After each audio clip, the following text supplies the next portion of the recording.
It was once the cornerstone of retirement, and for around 40% of the UK population, the state pension is their main or only source of income in retirement. However, could we be on the verge of a dramatic shift? As government costs soar, there's a question no one can afford to ignore. Will the state pension remain universal, or is means testing inevitable?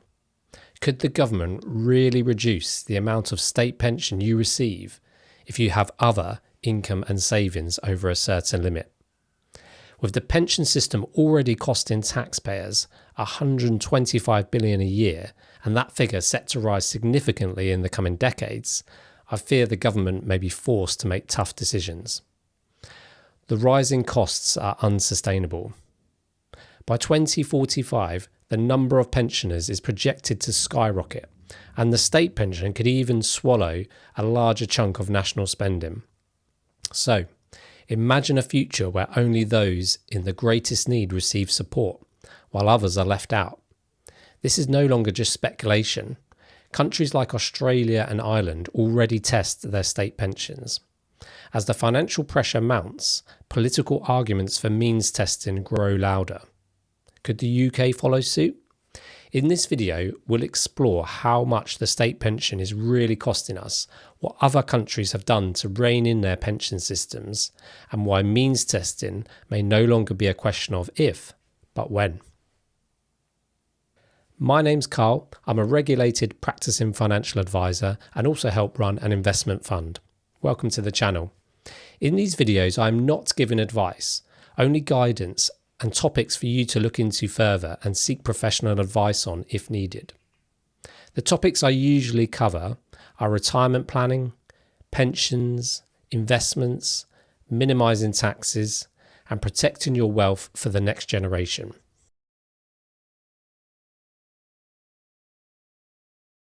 So let's have a look at the cost of the state pension. The UK state pension is one of the largest expenses faced by the government. In the 2023-24 tax year, it was expected to cost the government approximately $125 billion. This enormous sum accounts for about 12% of total government spending and is equivalent to around 5% of the UK's GDP. These figures reflect the scale of the financial burden the state pension places on the public purse, and the problem is set to grow. One of the fundamental features of the UK state pension system is that it operates on a pay-as-you-go basis.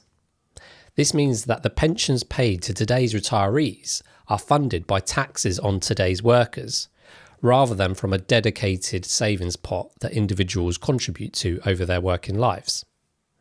In other words, there is no pension fund set aside for future generations. Instead, the system relies on a continuous flow of contributions from the working population to fund the current retirees. As long as the number of workers exceeds the number of retirees, this system functions relatively smoothly. However, the demographic changes the UK faces pose a significant challenge to its sustainability. The UK is undergoing a profound demographic shift. People are living longer and birth rates have been falling for decades, which means that the population is ageing. This is leading to a sharp increase in the number of retirees while the number of working age people is shrinking. The number of people qualifying for the state pension is expected to rise dramatically. In 2022, there were approximately 12.6 million pensioners in the UK, but by 2045, that number is projected to climb to nearly 16 million. At the same time, the working age population is shrinking. In 2012, there were about 3.2 workers for every pensioner, but by 2045, that ratio is expected to drop to just 2.5 workers per retiree. This means fewer workers will be supporting a growing number of retirees, putting more strain on the system.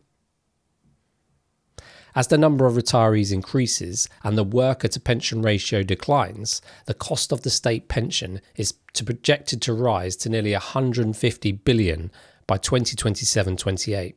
and could account for more than 8% of GDP by 2050. The combination of rising life expectancy and a decline in workforce is driving the state pension towards unsustainable levels. This growing imbalance presents a serious financial dilemma for the UK government. As the numbers of workers shrinks relative to the increasing number of retirees, it becomes harder to raise enough tax revenue to cover the rising costs of the state pension. So without reform, this trajectory is unsustainable.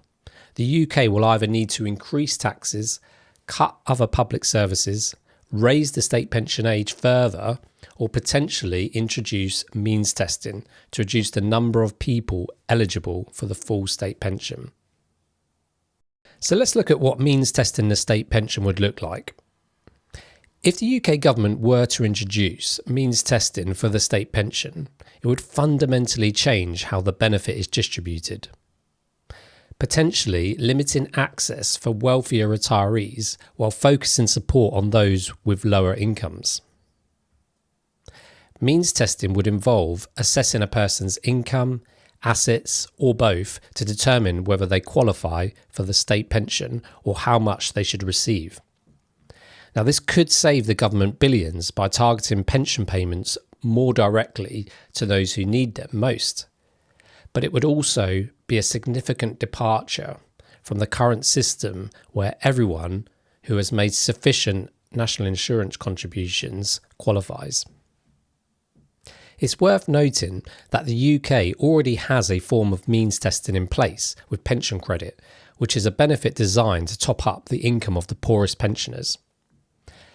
Pension credit is available to those on low incomes and can provide assistance to bring their income up to a minimum guaranteed level.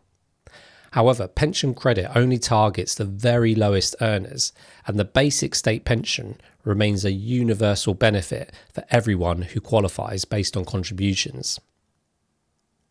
Expanding means testing to the broader state pension system would be a much larger change. Now, we do have some evidence of how means testing of a state pension works if we look across the globe. Australia has one of the most comprehensive means testing pension systems in the world. Their age pension is available to citizens over 67, but to get it, it's determined based on both your income and your assets. For the income test, the Australian government looks at a pension's income, including any salary, investments, or superannuation, which is their retirement savings scheme, to determine how much of the age pension they receive. And for the assets tests, they take into account a pensioner's assets, including property, except the family home, savings, and investments. If an individual's assets exceed certain thresholds, their pension is reduced or eliminated. The means tested system allows the Australian government to target pension payments to those most in need, while wealthier retirees receive reduced benefits or none at all. However, it also adds complexity and has been criticised for creating disincentives to save, as accumulating too many assets can reduce pension entitlements. Now, in terms of costs, the Australian age pension still represents around 10% of total government spending, but its proportion of GDP is much lower than the UK's at just 2.5%. Now, only around 60% of Australian retirees receive the age pension, and a smaller proportion of those receive the full pension. Australia still faces the same demographic shifts as the UK in terms of more people in retirement and less workers to pay the taxes for the pensions.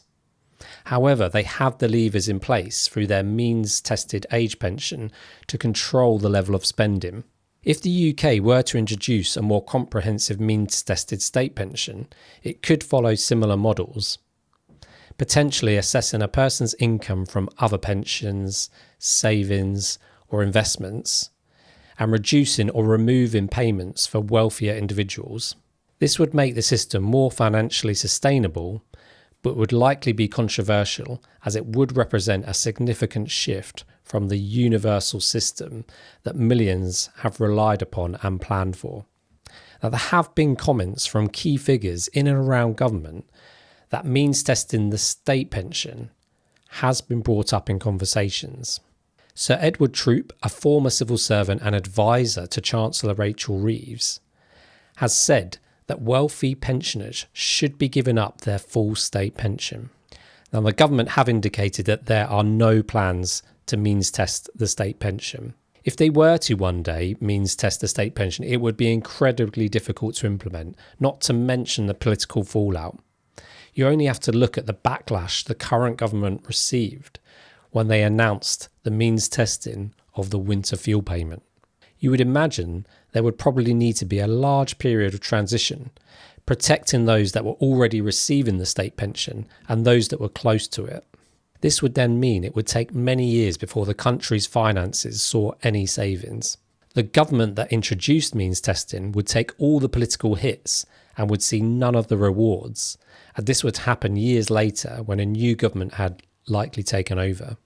However, remember, previous governments did make seismic changes to the state pension age, especially for women. This caused huge political fallout, so never say never. But for now, it looks like the state pension is safe from means testing, and the most likely change will be a continuing increase in the state pension age. At some point though, something's got to give. Now, I hope you found this video useful. Please leave a comment if you've got any questions or any feedback you want to give. And don't forget to subscribe to the channel if you're a new viewer. Until next time, take care.